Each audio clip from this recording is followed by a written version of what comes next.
Celi Hangout here, and you're hanging out with me at the premiere of Shots Fired, created by Gina Prince-BytheWood, and she brought you Beyond the Lights. She brought you Love and Basketball, so you know she's bringing the sauce with this new show. So keep hanging out right here with me. Is this Celi Hangout? Hey, I love this.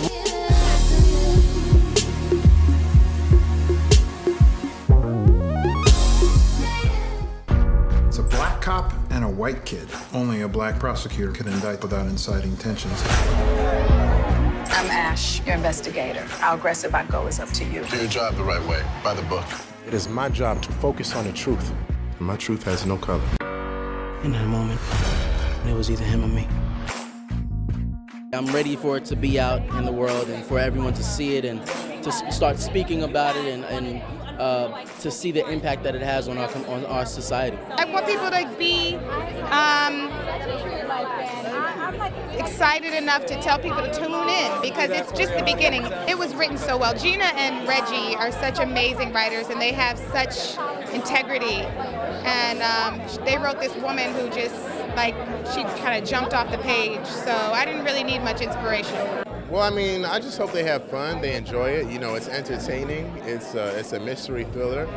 But, you know, in essence, you're not going to get the full story from this first hour. You know, I encourage people to watch this first hour and hopefully invest into the rest of the series because it's so important, and it's, you know, it's something I feel like can really be life-changing for this country. Yes, I play Lieutenant Breland. Sanaa and Stefan arrive in this town in North Carolina, and I'm the lieutenant of the police station where they come to. And I was the first on the scene after the shooting, the shooting that starts the story. I was the officer that arrived first after the incident, and so I'm sort of right in the center of the story. My character's name is Charlene, and Charlene is a journalist that moves away and comes back to the town because she feels like there's something that she can do and use her voice to bring change. Very eager to put this into the world. We hope that it absolutely starts to spark conversation. You know, nervousness as well. You know, you hope that an audience receives it. But yeah, just eager to put it into the world. Yeah, I mean, you know, it's been really great that, you know, we've done screenings across the country from, you know, Charlotte to Detroit to Nashville to New York to DC, all over. And so it's been real blessing to just see audiences respond in such a positive way. What do you want people to take away from a character like yours? I hope, you know, Reggie always talked about this during our press tour. He talks about how there's a long legacy of artists who helped raise consciousness, in particular Black artists, from Langston Hughes to Zora Neale Hurston to Lorraine Hansberry, Maya Angelou, James Baldwin, Nina Simone, like people who use their art to not only entertain and move people, but also raise consciousness. So that's what we hope that we can do. The great thing about this series is that you guys saw the first hour, but there's 10 hours, and it's so epic, and you get to have a seat at every position at the table. This is for the panel, so jump in. It's simple. This phrase, your role, the climate, why and why now? I think, really beautifully said, guys, everybody. I think ultimately this is a show about humanity and about human beings, and human beings are flawed. And what I was most impressed by when I went and met Reggie the first day that I saw him, and they'd created this beautiful portfolio. My character wasn't really in the pilot. And that scene where I see Sanaa was kind of added. It was Ash. She had this thing on set where we were only allowed to call her Ash. She went a little. You had to call her. We ain't on set now, girl. We ain't on set. So I had to go and see Ash. And but this portfolio that they created was so beautifully constructed and researched, and every aspect of the show was just so wonderfully put together. You know, one of the things that I felt, just hearing you guys talk, was the fact that this would have been part of the zeitgeist 7 years ago, 10 years ago, 5 years ago, if somebody had had the balls to commission it. And so I think it's really important that Fox, applauded for choosing to make something like this and to put 10 on the air and not put a pilot out. And so I obviously applaud Reggie and Gina for doing it, but it's about fucking time, you know. Preach. I want to take a couple of questions from the audience. So if you have a question, just stand up real quick. This show is so amazing, dynamic, powerful, relevant.